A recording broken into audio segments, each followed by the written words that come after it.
B2 کی دوسری منزل کی بالکونی میں دم لینے کو رکی۔ اسے منزل یاد تھی مگر کمرے کا نمبر بھول چکا تھا۔ اس نے ہونٹوں کے گرد ہاتھوں کا پیالہ بنا کر زور سے آواز دی، ڈی جے تم کہاں ہو؟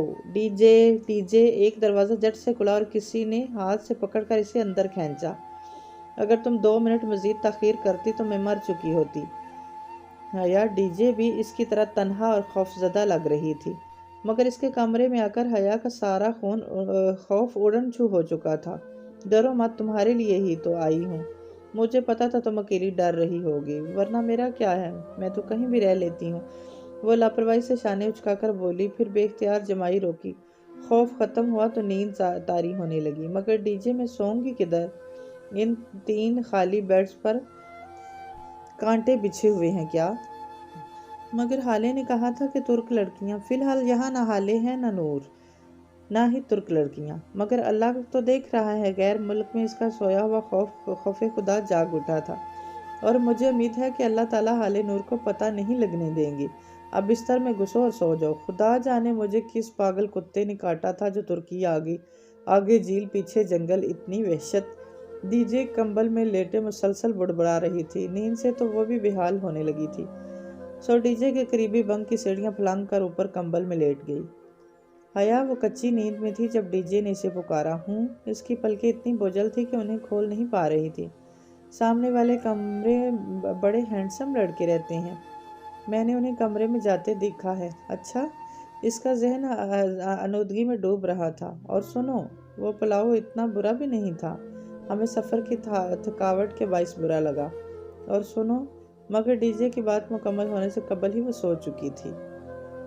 دروازے پر مدھم سی دستک ہوئی تو وہ سرعت سے کرسی سے اٹھی، ایک نظر سوتے ڈی جے پر ڈالی، دوسری اپنے زیر استعمال بنک پہ جو دوبارہ سے بنا سلوٹ اور شکن سے بنایا جا چکا تھا اور جس پہ ترک لڑکیوں کے اعتماد کے خون کیے جانے کی کوئی نشانی باقی نہ تھی، اور وہ دروازہ کھول دیا۔ السلام علیکم۔ ایکسچینج اسٹوڈنٹ حالے نور حشاش پشاش سے مسکراتی ہوئی کھڑی تھی۔ وہ یوں تھی گویا دھلی ہوئی چاندنی، سیاہ اسکارف چہرے کے گرد لپیٹے، ہلکی سبز لمبی جیکٹ تلے سفید جینز پہنے، شانے پہ بیگ اور ہاتھ میں چابیوں کا گچھا پکڑے وہ پوری تیاری کے ساتھ آئی تھی۔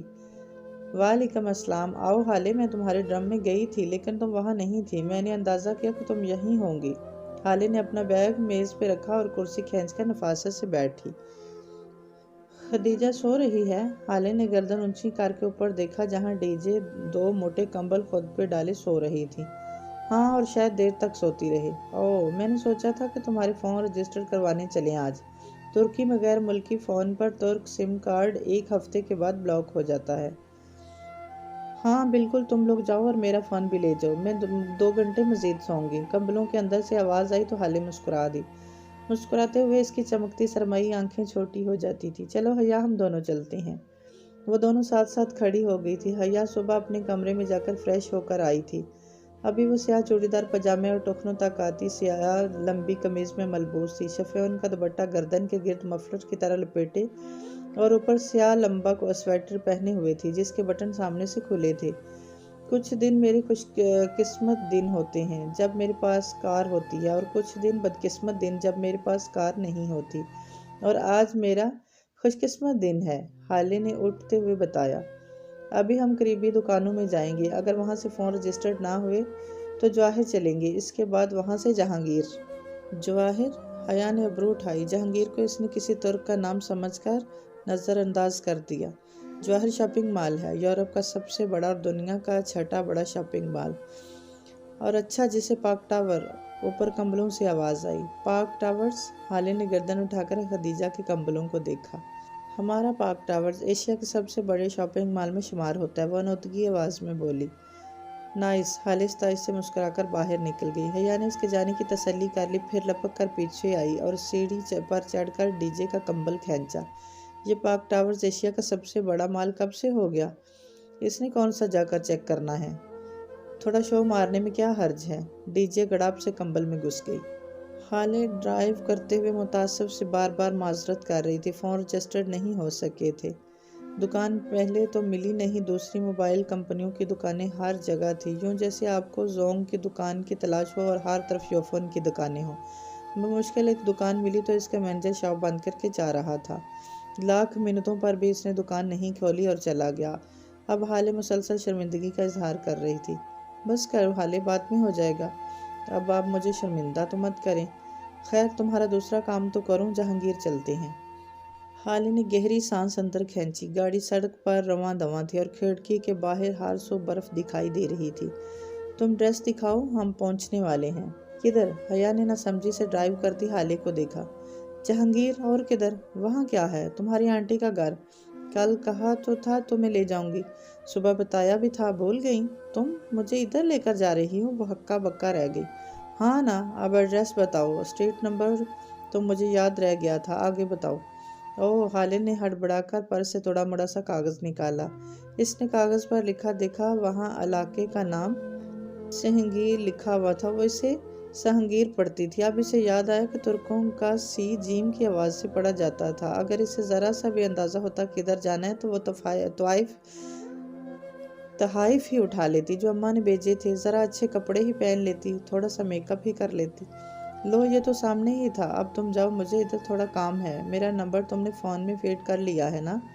جب فارغ ہو تو مجھے کال کر لینا، میں آ جاؤں گی، گھنٹہ تو مجھے لگ ہی جائے گا، پھر کھانا ساتھ کھائیں گے۔ گاڑی رک چکی تھی۔ حیا نے بے توجہی سے کس کی ہدایت سنی اور دروازہ کھول کر نیچے اتری۔ اس کے دروازہ بند کرتے ہی ہالے زن سے گاڑی بگا لے گئی۔ وہ ایک خوبصورت چھوٹا سا بنگلہ تھا۔ بیرونی چار دیواری کی بجائے سفید رنگ کی لکڑی کی باڑ لگی تھی۔ گیٹ بھی لکڑی کی باڑ کا بنا تھا۔ گیٹ کے پیچھے چھوٹا سا باغیچہ تھا اور اس کے آگے وہ بنگلہ۔ بنگلے کی گلابی چھت مخروطی تھی۔ داخلی دروازہ اونچا تھا، اس تک چڑھنے کے لیے 2 اسٹیپ بنے تھے۔ اسٹیپس کے دونوں طرف خوش رنگ پھولوں والے گملے رکھے تھے۔ تو یہ تھی وہ چھوٹی سی جنت جس میں وہ رہتا تھا اور جس سے باہر نکلنے کا اس نے کبھی سوچا نہ تھا۔ وہ گیٹ کو دھکیل کر پتھروں کی روش پہ چلتی ان اسٹیپس تک آئی اور اونچے سفید دروازے پہ سنہری رنگ کی تختی لگی ہوئی تھی، سکندر جہاں۔ وہ ترک ہجوم میں لکھا اس کا پھوپھا کا نام تھا۔ گھنٹی کی تلاش میں اس نے ادھر ادھر نگاہ دڑائی۔ اس گھر میں بہت سی لکڑی کی کھڑکیاں بنی تھیں اور شاید کوئی کھڑکی کھلی بھی تھی جس سے مسلسل ایک ٹھک ٹھک کی آواز آ رہی تھی، جیسے کوئی ہتھوڑے یا کلہاڑے کی لکڑی پہ زور سے ضرب مار رہا ہو۔ اس نے کپکپاتی انگلی گھنٹی پر رکھی اور سنہری ڈور ناپ کے چمکتے دانت میں اپنا عکس دیکھا۔ کاجل سے لبریز بڑی بڑی سیاہ آنکھیں، دونوں شانوں پر پھسل کر نیچے گرتے بال، لمبے بال اور سردی سے سرخ پڑتی ناک۔ وہ سیاہ لباس میں چینی کی مورت لگ رہی تھی، گھبرائی ہوئی پریشان سی مورت۔ اس نے گھنٹی سے انگلی ہٹائی تو ٹھک ٹھک کی آواز بند ہو گئی۔ چند لمحے بعد لکڑی کے فرش پہ قدموں کی چاپ سنائی دی۔ کوئی انجان زبان میں بڑبڑاتا دروازے کھولنے آ رہا تھا۔ وہ لب کاٹتے ہوئے کسی مجرم کی طرح سر جھکائے کھڑی تھی۔ جب دروازہ کھلا، چوکھٹ پر بچھے ڈور میٹ پر اس نے دروازہ کھولنے والے کے پاؤں دکھائی دیے۔ اس کی نگاہیں دھیرے سے اوپر اٹھتی گئی۔ بلیو جینز اوپر گرے سویٹر میں ملبوس، وہ ایک ہاتھ میں ہتھوڑی پکڑے کھڑا تھا۔ سویٹر کی آستینیں اس نے کہنیوں تک موڑ رکھی تھی اور اس کے کسرتی بازو جھلک رہے تھے۔